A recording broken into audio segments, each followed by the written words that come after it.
Welcome, welcome, welcome. I hope everyone is having a fantastic Thursday morning if you're on the West Coast and beginning to your afternoon and you're in the East, or your afternoon if you're joining us from the UK or elsewhere. We're very lucky to have the incredible Sam McKenna joining us today. I'm going to introduce her very, very shortly. But to kick off, just a quick overview of what we're going to be talking about today.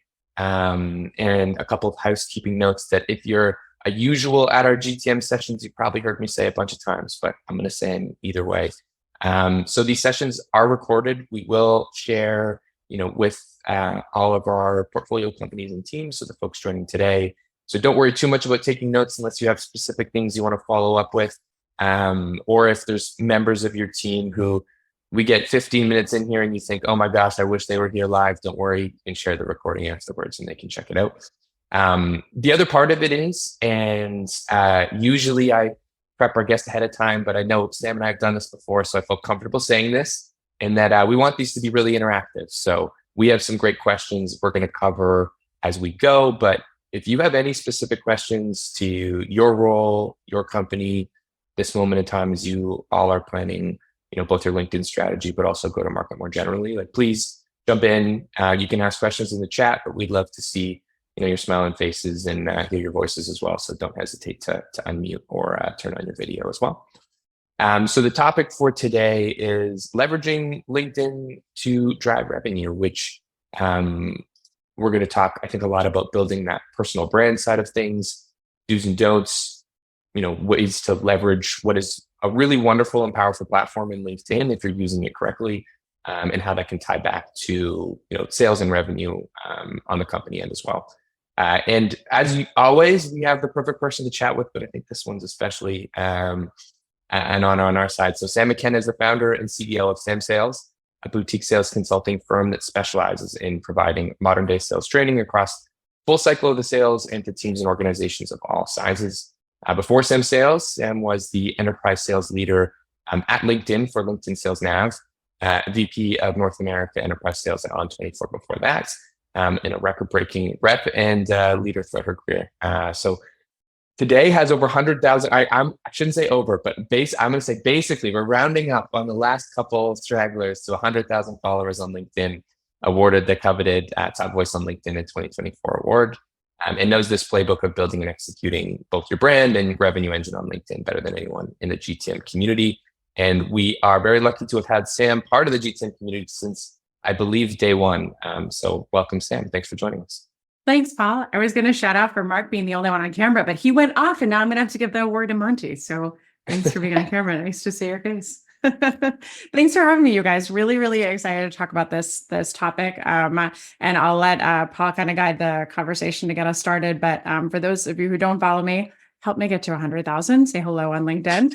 We're so very close. Vanity metrics for the win. But I think, things that we can talk about are, how do we build our brand effectively? Should it come from a company page versus my voice? How personal do we get? How much content should we talk about the company? What is social selling? What should my teams be doing? I challenge you to stump me. I don't think there's much that I can't answer at this point, but I think there's so many mistakes that a lot of founders make, both on the individual level when they are still pretty early stage to as we get Series A, Series B, and beyond. And this is something I talk about all day long. And then I'll also tell you, we run an entire line of businesses devoted to building executive brands on LinkedIn. So we write the content, we post it, we manage their entire backend. We do it for LinkedIn executives, which is about all we're allowed to say about that. Some celebrities and companies aside. So we have a pretty deep knowledge on this stuff. So hopeful that my brain can be of help today. I love it. And I think that goes back to what I mentioned at the top too, Sam, which is this may feel like to some people a narrow topic, but it's actually a huge one, and we could spend much longer than an hour diving into it. And so we're going to cover, I think, some of the most important points, but even more encouragement to ask questions as we go. Because, if you have something burning or something you're curious about, please let us know. We want to make sure we cover it. We always start with a little bit of a poll because I think it's helpful to set the table for some of the things we're going to talk about. It's a simple one. Responses are anonymous, but would love to get people's feedback. So I'll launch it now. First one is easy. Is LinkedIn an important aspect of your sales motion today? And that can be broad. It can be the sort of brand and I would say thought leadership side that we're going to dig into, or could be even just using the platform Sales Nav as a tool. And then how are you using LinkedIn to drive revenue? Check all that apply. And then another part of this too, Sam, just stage of folks that are in the room, most of them in the earlier stage. So we'll say like seed, series A, series B range. A lot of the motion in the early days of GTM tends to be founder led. And so that founder brand can kind of hold even more weight, or at least have even more of an impact on the revenue side. Have you found people looking even earlier or getting started even earlier on their LinkedIn, presence building, I would say, in the context of a company lifecycle? Totally. And I wish I could say this was scripted from the post that I made last night, but it was not. The post I made last night was actually talking about the success of Sam sales, basically the success of my career. A lot of that has been by being visible in basically every stage of my career. And one of those has definitely been on LinkedIn. So I'd say two things. I actually didn't have an ultimate goal of starting our business, and we're about 5 years old, 230 customers. And an all-women team of 16, just to give you a sense of our size, multi-millions in annual revenue. But certainly we're never going to raise capital on our side. But part, I think, of what's helped us get a fast growth is just the brand that I had, not only with our clients, but then certainly on LinkedIn.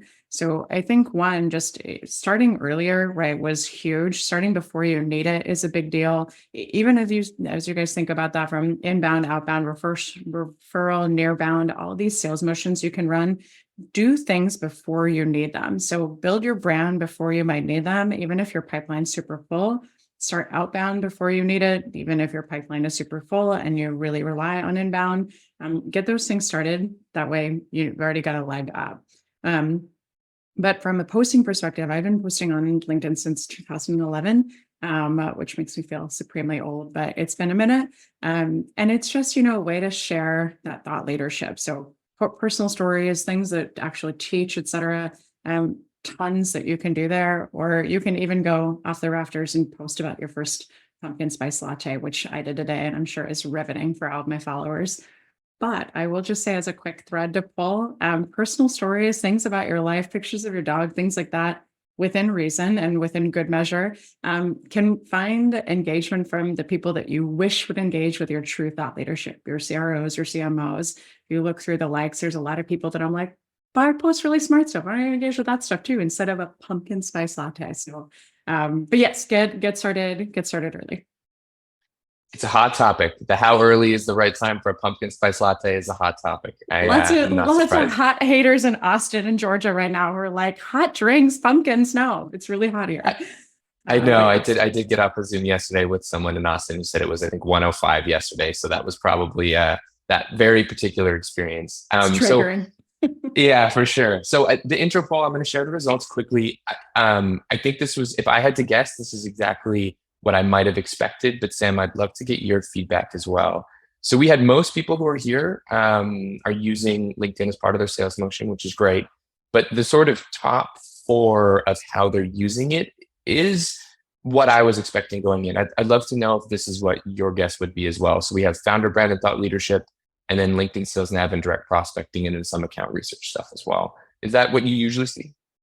Yeah, actually, I think the founder brand, that being third, is about what I would expect. So I think most everybody is using Sales Nav, and then thinking about it for account research, exactly what it should be. But I think it's great that the founder brand and thought leadership is top of mind for a lot of you guys, as it should be.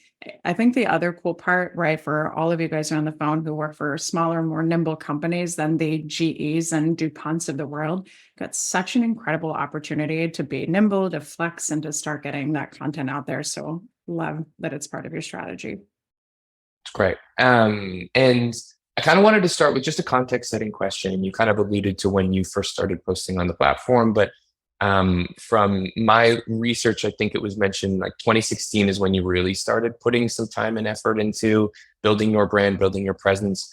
I'd love to just even, circle back to that point in time. What was the aha moment for you that this was worthwhile? Because you're a sales executive at that time, you're busy, you have a million things to be focusing on. Like, how did you first discover the power of the platform and what it could do, for your revenue teams, for your, your company?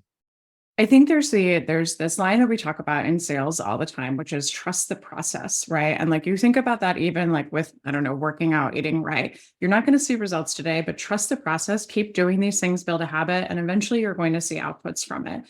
And I think that's exactly what I started to see with LinkedIn. So one, just getting comfortable with posting on the platform. For any of you who are hearing this and saying, who cares what I have to say? Like, why should I actually post something? I will tell you, people do care. So start with, kind of shedding that objection, if you will, and think about, what do you know really well? What do you talk to your clients about? What do you educate them on? You start to share that content consistently, you're going to start to see feedback, right? If you're still not just quite comfortable there, start to engage with the comments of other people. Look for your prospective clients, look for other C-suites you want to engage with, for people who sell to the same space that you do, but not in a competitive way, and comment on their stuff. You'll see just how warm the water is, for lack of a better word. And it'll just make you a little bit more comfortable with maybe making your own post one day. But what you will start to see as you get that content out there is that people will come, right? And they'll connect with you. They'll view your profile. They'll share your content. And that's what I started to see. So I was posting in 2011, I just said, I've got some ideas. I keep hearing that the things that I talk about are smart or new or different, and they don't feel very smart or new or different to me, but I'll just throw them up there. Started to get some positive feedback. In fact, I think the very first SAM sales that I did had Sales Hacker, which is now part of GTM, reach out to see if I wanted to write an article. And I thought I had died and gone to heaven. I was very, very excited. You think I even wrote back, like, I can write about all 6 topics. And I think it was Max at the time who was like, slow your roll, easy tiger. We'll do one and see how it goes. But then we started to see, inbound demand. People said, this really inspired me. This changed the game for me. I thought about how to do research or selling differently. We got a lot of feedback from my content of people who felt they were in sales, but it just didn't feel comfortable to them the way that they were being told to sell. Smile and dial, double tap, smile and dial, all kinds of just not so great sales stuff. And that the content made them feel more comfortable, which kept building the brand and the audience. But then we would get direct inbound.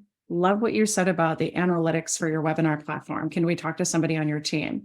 The very sad part was that posting on LinkedIn always drove leads for literally every team in the company except for mine. I think we got maybe 1 lead for like the 60 others that we got for everybody else. But I also tracked that. So I tracked all that inbound and then made a connection to it of meetings had, pipeline created, closed 1 deals, and that was part of my review at the end of the year. But it just made sense, right? And this was in a time too where influencers weren't a thing. And even though influencers are now a thing, and there's a lot of traffic coming on the platform, I would say that there's not a lot of great content on the platform. So there's a lot of noise. And so what'll help you also stick out is bringing really quality, actionable content that people can learn from and action right away. It's fantastic. And a couple of things that you alluded to there, which is the tracking, which is sort of tying back to some of the success metrics on a company level. And then even, I kind of want to make sure we circle back on this later in the conversation as well, quickly, of just because LinkedIn has evolved so much over the last 5-10 years, and it is way noisier maybe now today. Like, what does that mean for the type of content that people want to be posting, sharing, decisions that you make when you're building your own brand? Before we leave this part, I do want to quickly, I was curious to ask, and this is maybe even a selfish question. If you go back to Sam in 2016 and give yourself one piece of advice when you first started scaling up your own LinkedIn, what would be that piece of advice?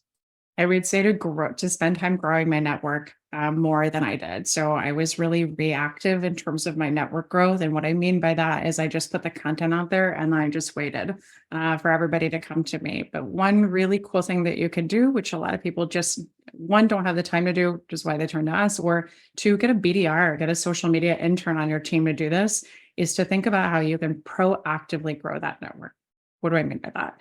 When you post a piece of content, take a look at the likes and take a look at the comments. Anyone that is a second or a third degree is a really just a spicy connection to have engage with your content. But any of those second or third degree connections that are remotely related to your ICP, connect with them. And all you have to do is send them a connection request and just say, thanks so much for engaging with my recent post. Always nice to have, new voices in the conversation. And if any of you have gotten that message from me, now you know my secret. But it's a great way to just say, really appreciate the engagement. Thanks. And so second and third, why I was so excited about the third piece. Let me tell you about that. If you don't know this, right, a second degree connection means we don't know each other, but there's a hinge of how we know each other. So maybe that's Sophie. So Sophie likes my content. You're in Sophie's network. You're first degree connected to her. You see my post and you're like, oh, that's smart, hopefully, or terrible. And you like it anyway. And so now you're a second degree that's liked it. If I'm not first degree connected with you, that means I have to rely on Sophie again to like my next piece of content, or somebody else that's a mutual hinge to then have you see it again. So I want to crush that barrier, get that out of the way, and I want to first degree connect with you. The third degree, why I'm so excited about that is because Sophie liked it, then somebody she's first degree connected to liked it, and then somebody that they're first degree connected to, not connected to me or to Sophie, then liked it. So that's what the second and the third degree of separation is, which you guys probably already knew. But if I can get those and I can bring them into my network proactively to eliminate the hurdle of having, again, to have rely on Sophie to look at my content, I'm going to do that. Not only will that grow my network, it sparks conversations a lot. Maybe somebody liked it and said, I want to talk to them, and then got distracted. So just by virtue of me being like, hey, thanks for that. A lot of the times people will come back and say, I actually meant to write you. Like, we should talk to you. We're evaluating this, we're evaluating that. The only other thing that I would mention is do the same thing with profile views. So 60 seconds on this. When I post content, some people want to know sometimes, why do I get like the same amount of likes on a post, but sometimes I get 5,000 impressions and sometimes I get 30,000 impressions? What is the difference and why do the likes stay about the same? So what you have there is sometimes you've got something called dark social. What that means is somebody read your piece of content, they said, that's cool, and they shared it in Go-To-Market Fund Slack. Really cool perspective, thought I'd share this. So now 10, 12, 16 people come over to look at the post. They read the post, they look at your profile, they're like, that was cool, and they leave. They don't connect, they don't engage, they don't do any of that. Why? Because they don't know who the hell you are, and they feel kind of weird doing it. But you have a profile view now. So you know that those 5 or 10 or 16 or 48 people looked at your profile. Who are they? Are they in your ICP? Are they your target? Are they people that you want to see connect with your content in the future? Reach out to those people, especially if they're second and third degree connections. Saw you swing by my profile. Just want to say hello. If I can ever be of help, let me know. Not salesy, not pitchy, not aggressive, no nothing. And again, you'll find half of those people write back and they say, thanks so much. I really loved your post. I got it from Paul. I saw it here. We'd love to talk. And you're like, cool. And you think the natural thing is to think, well, why didn't you just say so? Why didn't you connect with me? Why didn't you inbound to me? And people are like, I don't know, because I'm busy. You do the work. So those are two things that I would have done early days so that I wouldn't have waited until 2021 to get to 10,000 followers, but I would have done them maybe in 2017. So many good nuggets there. No, like this is fantastic. And I think we're already running. This is perfect. One of the things I wanted to talk about too, as just a starting point, and you referenced a couple of those, I would say almost infrastructure choices, like having members of your team help you out, or like how you're setting up your strategy when you're just kicking off. And so maybe that's the right place to start it. So like assuming everyone here, and a lot of the people in the poll already are using LinkedIn as a strategy, but I want to start being more active on the platform. What do you typically tell companies or founders they need to have set up for success to start? Because it's great to also just start posting, start writing. I mean, that's the first step, but like to start using this as more of a strategy, what do you usually tell people they need to have set up to make it successful?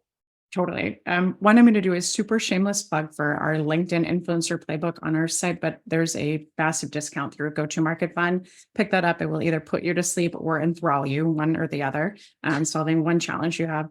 The other thing that I would say is the common objection that we get is there's just no shot in hell I have time for this, right? I'm a busy founder. I'm trying to get the things off the ground. I don't have the time. So I agree with you. I've been there. I am there, but this is so important in terms of helping with brand recognition, visibility, and inbound. Prioritize it. On top of prioritizing it, find somebody who doesn't need your brain to do the administration of the back end. So I would find somebody, right, that can do that back end. Give them our influencer playbook and have them run all of those plays and go to town. So that's the first thing I would have setup wise.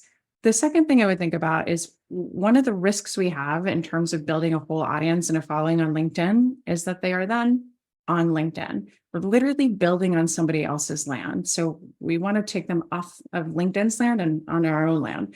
And so think about what you can do here, right? When you do these connection requests, one of the processes that we have is to say, okay, what's our newsletter? What do you publish? What do you have to offer that would be of value to somebody so that we can get them off of LinkedIn onto our site and hopefully signed up for our marketing content, et cetera. If you have a newsletter, what a quick, easy drop. When you connect with somebody, right, run a process where they come back to you and they're like, oh my God, I love your content. And you're like, do I have more of it for you over in a newsletter? Maybe a little less dancey than that. But do that because you'll find sign up after sign up after sign up. That's how we've systematically built our newsletter, not quite to the size of GTM funds, but we're working on it. That's the other thing I would say to set up. Final thing I would say of the 98 others that I can is to think about how you pair this with LinkedIn Sales Navigator. So one of my frustrations when I was a leader there is that literally nobody knows how to use this unbelievably powerful technology, right? We talk about InMails, we talk about lists, we talk about some searches. Great that you can do all that. What the hell are you supposed to do with it? So another play I would tell you to run is just two things. One, expand the sandbox. It's great that you're posting content, right? But you're posting content to your own audience. We want to expand that sandbox. We want to get in front of people that don't even know that we exist, our company exists, who the hell we are. So start to think about who's your core ICP? Who are the buyer personas that you would kill to get a meeting with, right? Start to put a list of those together and then expand the sandbox vetting list. And then what we want to see is, do they actually post content? Do they reshare company content about the latest tractor that came out? Thank you, Caterpillar. Or are they posting true thought leadership, stuff about their kids, stuff about, conferences, things like that we can engage with? And if it's the latter, throw them on your approved list and start to add commentary. What's great about this, right, is, this is a tried and true sales practice that we run at Sam Sales. There's also a whole playbook on it on our site. But it's a tried and true practice. And you're literally going to spend minutes prospecting and spear fishing for your toughest clients. I want to just say this real quick. We did this exact play, which I'm allowed to say now, with Joy Wilder De Beer. She's the former chief revenue officer at Equifax, spent 25 years at SunTrust. Impossible person to get in front of. I spent a collective 13 minutes prospecting her, doing exactly that play that I ran. And then she was like, I'd love to take a meeting. And I'm like, that is great news. And then we signed a $75,000 deal with her in a couple of days, just by running a play that's different than everybody else. So set some of these things up. I'm going to lie one more time. I'm going to give you guys one more thing here that I would run, that your sales teams can run. It's called our It's Been a While play. And if you now have a Nickelback song in your head, you are welcome. But it's been a while as our play to basically say, anyone that connects with us, right? When they connect with me, if it's a high value ICP or buyer persona, we're going to throw them in a Slack list or in a LinkedIn sales nav list. And then about 5 weeks later, we go back, and I'm sorry if any of you have received this from us, so you're welcome. But we go back 5 weeks later and we're like, hey, Paul, it's been a while since we've connected. It's been a few weeks since we connected. Hopefully you've seen some of my content floating around. I'd love to see how we can help you directly from this and this and this. This is what we help teams do. Are you interested? Candy from a baby, 20 meetings with VP plus titles in the first 30 days that we ran this play. And we just keep doing it. And we just keep getting these meetings. We also got one with the chief business officer of a 60,000 person company named Chris of Compass Group in Charlotte, if you're familiar with it.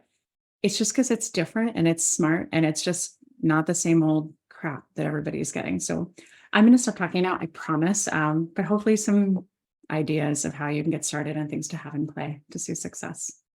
Some incredible ideas there. And I do want to mention as well, I said at the top, but please, like, if folks have questions or comments or things to throw it in the chat, raise your hand, or just interrupt us. We'd love to hear from you.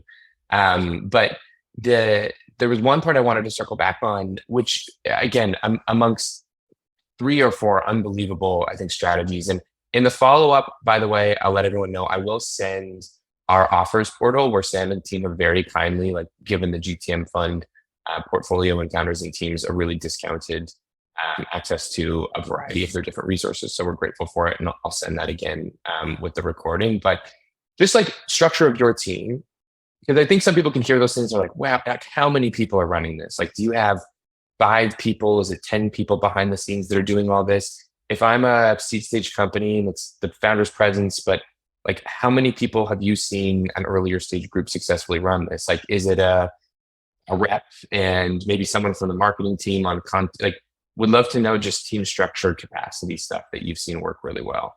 Yeah, we started with one and then now we have two. So probably a collective 30, 40 hours of time that go into my profile and these things on top of everything that I do. The thing that you want to think about, right? Like what's even just the lowest thing that somebody can do to get you started here, as long as you've got the content piece figured out, which I can talk a little bit about structure and some algorithm hacks to make sure you avoid. As long as you've got that piece figured out, I would just say start with two things. One, have that person systematically connect with second and third degree connections in the engagement of your content. And then two, look at the profile views. That's really all you need to do. Once we started there, right, and had that person responsible for that, the other thing that I found is I couldn't keep up with the connection requests that were coming in. I even created a keyboard shortcut on my phone so that when I was sitting on the tarmac of a plane, I could hit accept, I could hit the @ symbol twice, and then a lovely little long message would go, thanks for connecting, lovely to be in touch. Something a little bit cuter than that. But I couldn't keep up with it. And I was like, I need to take this off of my plate so that we just keep that inbox, so to speak, a little bit more clean. And then the same thing happened with my DMs. I probably get about 100 DMs a day. And some people write me, and then they're 2 days later, they're like, we haven't responded. And I'm like, dear God. But just to have somebody help keep up, with the basics and then flag the important ones to me, because spending an hour, 2 hours rifting through, right, all that in the inbox just isn't feasible. So start with just those things and then start to tack on the plays. I was going to mention one other thing, DMs, connection requests. On the connection requests. So everybody sends me mostly blank connection requests. And some of you may have already sent a connection request in blank, and now you're going to be like, dang it. But number one, if you were sending a connection request, always send context. And this is a great way for you to stand out, because if I go and look at my inbox right now, which we cleared out this morning and is now back to 78 from this morning, if I go and look at that, oh, Monty, thanks for your custom connection request. I see it. Well done. But when I look in that, if it's just a bunch of blank stuff, kind of the same thing we advocate for in your inbox of when you're trying to reach out to your buyers. If it's all the same stuff or blank stuff, the one that has the custom message is going to be the one that stands out. And it's probably the one that your buyers or I am going to pay attention to first. But when you're on the receiving end, why the hell would I, as the receiver of an invite, take the time to write that message back? And I'll tell you exactly why. Because of all of the sales plays that we run, right? A lot of the times my team will come to me and say, do you know Bob? Do you know Bill? Do you know Susan? Do you know this person? And I'm like, I don't know. What do our DMs say? Go look over there and then you tell me. I say it a little bit nicer than that, don't worry. But when they come and ask me that, if there's no interaction, there's no messaging back and forth, my team and I, in a couple of days, months, years, will have no idea how I know that person, if we're connected, if they're my neighbor, mother-in-law, whatever. So I always send that message back. Thanks so much for saying hello, lovely to be connected, I think is the exact message. Because when I send that, it tells myself and it tells my team, this person connected with me. So it was proactive to us, and I don't know who they are. And if there's no back and forth or there's no other messaging, that's basically what we know, is that this is a very loose strength connection. So do that, because it'll help keep you sane every time somebody says, how do you know Paul Irving? And you're like, and then you can go at your DMs and you can see exactly that. Pause for just a second. I can definitely talk about post structure and how to get started with content, or even your about section, what should go in there, your headline to make sure you have a good founder brand. But any questions from you guys? I know I'm like spouting a lot of stuff. I do want to transition because I think it's a really important part of the conversation we're having to something that you referenced, and we kind of talked a little bit about even in the advice for the control rooms team there too, which is building your profile and then structuring content that you might be putting out there. Because as we mentioned, like that brand visibility thing, just recognizing a company, recognizing what you do can be so helpful later in the funnel. So we'd love to just talk through some best practices of profile construction, and then maybe we can get into some post and content best practices too. Yeah. I think just a couple of things to consider, right? Like that headline is so critical, especially for posting content, especially if you're engaging with others. People have to know what challenge you solve and what your company is. So throw that in there, right? Again, I would say exclusive to founders, co-founders, C-suite, CSO at XYZ company, but then cut that off pretty quickly and talk about the challenge you solve in that headline. We want that continued brand recognition. I want people to see Sam sales as often as they possibly can without hopefully being annoying. And the best way I can do that is posting and engaging, bar none. So get that up there first. I would encourage you, depending on your level of comfort with revealing things about your personality or your personal affairs, in that headline, add something about who you are outside of work.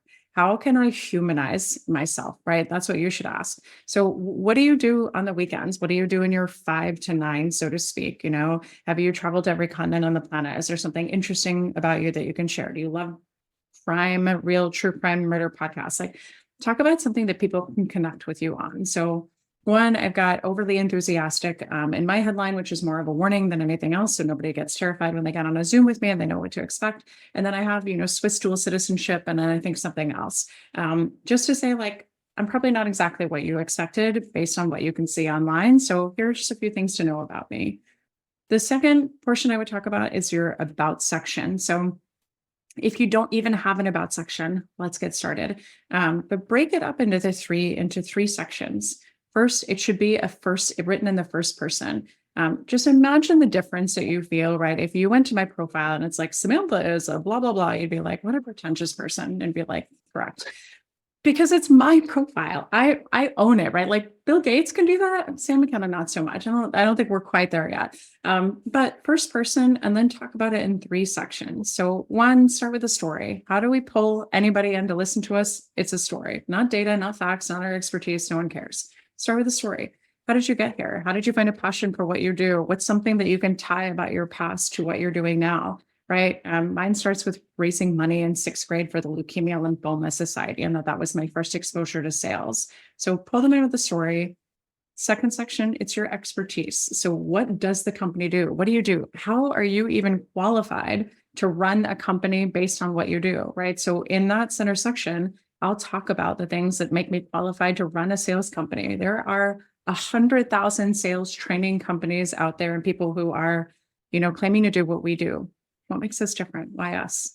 And then third section is who you are outside of the office. So this further pulls on the threads of your human interest pieces. Talk about your personality characteristics, share your Myers-Briggs score if you want, tell people how to get a meeting with you by mentioning these particular things like a lot of people do, but allow people to connect with you, because this is shocking, I realize, right? But our buyers are human beings. They're more than just somebody with wallet share. They are people who like to connect and to talk about other things than work. So throw that stuff on there.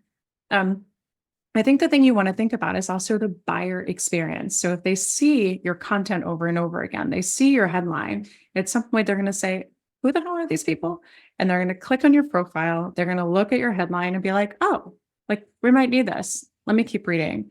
And then they're going to go through your about section. They're going to look to see who you're connected with, why your network is so important. They're going to probably back channel to see if you've worked with their peers before, but they're looking for that information to build trust. You guys have heard these metrics about how much consumers and B2B buyers alike are doing their research before ever talking to us. And this is a critical component of it. It's not going to our website. It's not going to our leadership page, because they can't see the stuff they really want to see. What have you written about yourself, and who do you know that can vouch for you one way or the other? I do want to talk about content just real quick, but any questions there about sections, how to write it, uncomfortable talking about yourself? I'm definitely on the opposite side of that, but any thoughts there? Hopefully this is a really quick one, but I'm curious on, because it's a trend I've been seeing more. So for the rest of the reps on your sales team, I think OpenAI was the first company I noticed doing this, but everyone is GTM at OpenAI. No one is like sales development rep, AE, senior sales manager. And I think it creates this ambiguity of how senior people are when they're reaching out to you or connecting with you. I don't know if you have any opinion on that, specificity versus sort of vagueness of title for maybe some of the team members. I think you might kind of play around with that in the headline, but I think still in the experience section, be really clear and transparent. I think a lot of the things that we see advised for of how to get in front of our buyers are how to trick them. And I think, a little transparency, a little honesty can really go a long way instead of doing all sorts of things that trick people into fake authenticity, that something's wrong with their kid's school. So I called you twice, whatever. I think a little honesty can go a long way. So have fun in the headline if you want, right? Chief enthusiastic officer, I see sometimes, which I think is a little hokey in my opinion. But then just be honest in the experience section about if you're a BDR or the CFO. Sophie, were you going to say something? I was, yeah. I mean, this has been incredible, Sam. So thank you so much. We've got tons of great tips around connections, managing those. And I'm curious from the content side, because we see this come up. There are a lot of questions, and there's plays around companies that have really leaned into leveraging their employees to create content themselves, like Apollo and so forth. What are your thoughts for early stage companies in encouraging their employees to post content? I mean, everyone's heads down, super busy. So it's one thing to be managing kind of the connections itself, but do you see value in founders encouraging their kind of early employees to post content? And if so, what type of content? I've got a couple of thoughts here. So I would say one, if you we talked to a customer the other day that kind of complained about the lack of engagement of their reps on a training that we did. It was frustrated that they didn't show up better. And I said, well, why weren't you in the training? And he was like, oh, and I was like, cool. And so I think if we expect our teams to do something, right, if we're leading them, to act a particular way or do a particular thing, like it has to start with us too, right? Like top-down culture, top-down activity, etc. So think about that first. Are you posting content? Are you doing the things that you're asking your team to do? Selfishly, if you think about it, the data shows that C-suites doing any kind of content will perform significantly better than anyone else on your team. So I would say in terms of order of priority and where you spend your time, spend it on yourself first because you're going to get better reach. Spend it on yourself first because then you'll say, this is what it takes to be successful. This is what I'm looking for. And we're hopeful you come on board. I think the other thing is that there's a lot of banter about this, but you can't force your employees to do anything. And I think there's actually probably a legality in the way that you can or cannot force them to show up on social media. If there isn't now, I know it's in the works. If they want to, right? And if they have an opportunity to share, even if it's just basic content, if the only thing they say is we're having a webinar, which really don't want them to do that. But even if they do that, that's great. It's some advertisement for you guys. The other thing I would think about, people ask all the time, if they build a brand, right? Are they just going to be spending company time building a brand that they're then going to take somewhere else or put into a side hustle or whatever? Maybe it happens, right? But I think the other thing is that coming together, even if the only thing that they do is comment on your content and help repost and things like that, can really help the company even in the short term. You've got also a lot of reps who want to build brands. They want to be successful. They want to get the message out there about what they're doing. So encouraging them and giving them tools of how they can do that is probably just a great way to keep investing in them, right? And then also turn them into great social sellers. And social selling, to me, as a quick side note, is something that has been around, 15, 20 years at this point. Still nobody really knows how to do it. And so teaching them now how to show up on this platform, engage in conversation can go a long way. Love it. Super helpful. I'll talk about content structure, unless you guys, we have 10 minutes left together. Anything that I can answer what you guys are thinking of, go to market wise, sales, marketing, LinkedIn in general. We can totally go off topic too if you want, but I just want to make sure it's a good use of time for everybody. I have a question, but I don't want to usurp the time. Company accounts versus people accounts. Everybody seems to hate company accounts. There have been some National Park Service is a really they nailed it for some reason. Their socials. That's very different because they're not really selling anything, but maybe they are kind of. How do you feel about that? I think the company page needs to be buttoned up. So it's your second website, basically. So it needs to have everything correct. All of your information, your contact us, everything needs to be up to date, and tons of places where you can load content about what you guys do, click-throughs, all that. definitely get that up to speed. I think posting once or twice a week is sufficient from the page. But if you're making the decision of where should we put our dollars, to the company page or to the C-suite page, it's always going to be to the C-suite accounts. We get asked, can we spend money with you to manage our company page? And we're like, don't waste your money. The reason for that is the content that comes out there, right? It's great for informational purposes, or if you really nail it, like National Park Service did, which I know the post that you're talking about, that's great. But at the end of the day, no one is going to engage with a company page, and you're not building a network with a company page. People are going to engage with you, the human. So I know it's frustrating to hear sometimes because people are like, we spent all this money and time there, but have a presence, right? Have things coming out of there, but the 90% of the time, money, effort should go to you. And the other thing, if you guys haven't discovered this yet, is thought leader ads on LinkedIn. Is anyone doing this?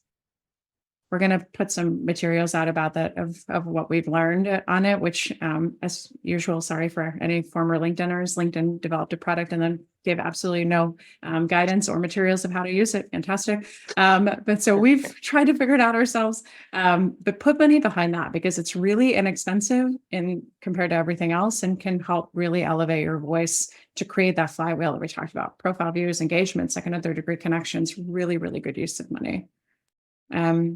Meredith, you came off camera, and I don't know if that was to say hello or to ask a question. So I'm going to guess the latter. Hi. It was both. Hi, good to see you again. Good to see you. I was curious, and you might be going into this with your content structure, what your thoughts are on sort of this seeming pivot to video that LinkedIn is starting to do, where it's feeling very TikTok-y. Like, how can we embrace that authentically and kind of get some of that growth while also not veering too far into like being like flippant or off-brand? Great question. One of the things that LinkedIn loves is obviously videos that are natively loaded to the platform, and it loves user-generated content versus the really super polished stuff that we create. I think clips from things like this, right? Podcasts that you're on, things like that are also great. But I think in terms of the engagement, the audience loves that user-generated content over anything else. You'll see like some of the videos where, we're just walking around a street or something like that, or posting live from, I don't know, an airport. But just make sure, of course, that there's value there. One quick word of caution I would give you. LinkedIn likes to dabble in a lot of things. Test it out, see how it works, so they did stories. There's so many things that they did, and then they're like, forget it. I don't think video is something that's going to go away for them. I'm just not sure what direction they're going to take it in. Two quick tips I would give you for the video piece is if some of you might have seen, you have beta access to the video tabs on your app. Has anyone seen that? I think it's bottom left-hand corner. If you have that and you're like, how do I get on that TikTok style? A, who the hell knows? B, one thing that you can do to up your odds is that it has to be vertically shot. So just make sure it's up and down, whatever the hell those dimensions are. You should probably know them. But make sure it's that, and then you've got a chance of getting loaded on there. The only other thing I would say on the video front is, just make sure there's captions. I think it's 93% of videos listen to muted. So make sure the captions are there. I wouldn't care about taking the time to upload them in a polished way. People get it. We're busy. It's not a big deal. If you've got a typo, just go for it and you'll be fine, but make sure that's there. And then content wise, I just wanted to give you guys a few quick tips there, because I know that there's a lot that happens here that are painful mistakes to learn. So real quick, any content that you guys post, whether it's from a company page or your own content, when somebody reposts it, one of the things that you want to avoid is reposting with comments. So if you've looked at that, if you go to your LinkedIn post and you see there's the repost button, click on that and you've got two options: repost and repost with comments, or in reverse. Just hit repost if you want to share it, right? When you repost with comments, you're basically telling the LinkedIn algorithm, hey, we're going to repost the same thing that somebody has already shared. And with my thoughts, I'm going to ride their coattails. And LinkedIn's like, cool, we don't care about whatever the hell you had to say. If you think it's important enough for your audience to see it, just repost it. When you repost with your comments, painfully and completely opposite of what somebody would assume, you're going to throttle your post, and only about 10% of the people that could see it will see it. Other thing I just wanted to mention, do not use, I'm sorry for any of you guys who do this or have already invested in it, don't use auto sharing platforms for LinkedIn specifically. So if you use Hootsuite, if you use Sprout Social, if you use any of those, I don't know how it engages with the other platforms, but if you use that for LinkedIn, right, or if you post company content and then you have your reps share it from those platforms, nobody will see it. Who cares? Something's better than nothing. Something's actually not better than nothing. And the reason for this is when you post it out through that auto share platform, nobody sees it, nobody engages with it. And now you've got a bunch of Sam Sales content that has 3 likes per post. And it looks like people really care about our content. So don't do that. Post organically. 2 more things, and then I'll stop for a second. Be aware of the volume of hashtags. If you use more than 5 hashtags, you're telling LinkedIn that you don't know who your audience is. And so they're going to throttle your post.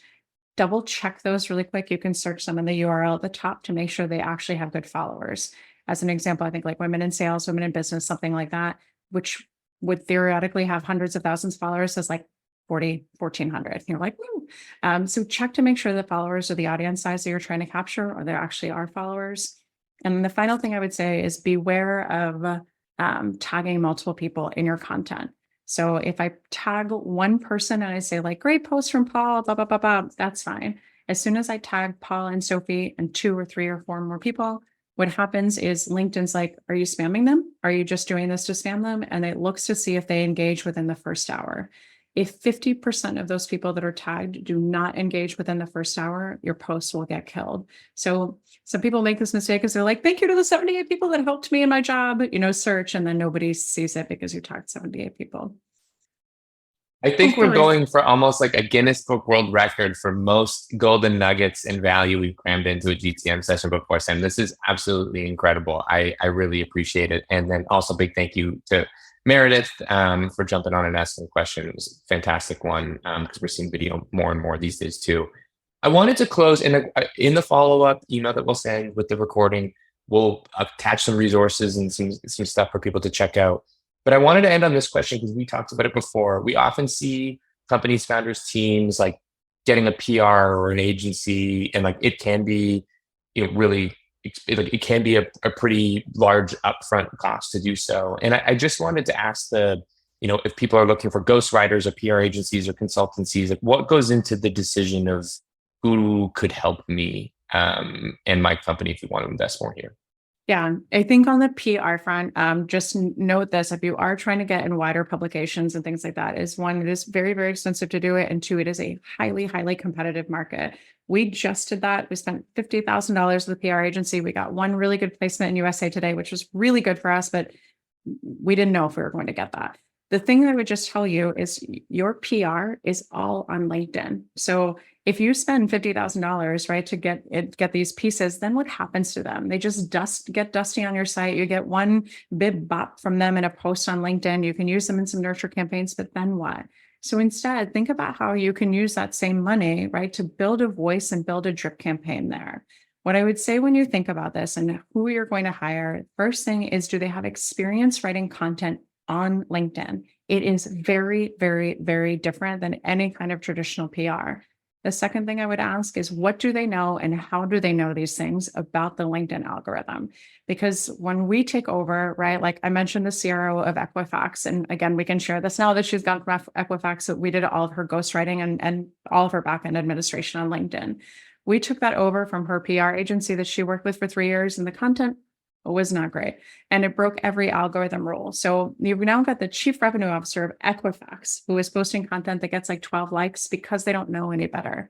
Make sure that you ask these questions in advance or just talk to us because you want to make sure that if you spend the money to build this brand, you guys look really, really good. Make the most out of it too. This has been amazing, Sam. Thank you so much. I hope you can get some like water and maybe a bit of rest after we put you through the ringer for an hour. But this has been invaluable. Thank you for joining us. Thank you to everyone who joined live and for the folks who are watching back and listening back. We really appreciate it. Looking forward to seeing everybody next month. And if you're saying hi to Sam, you got to have some context in that connection request. So please say your thank yous to Sam. And Sam, thank you again. Thank you, guys. Thanks for being such great hosts. Good to see you, everybody. Have a good day.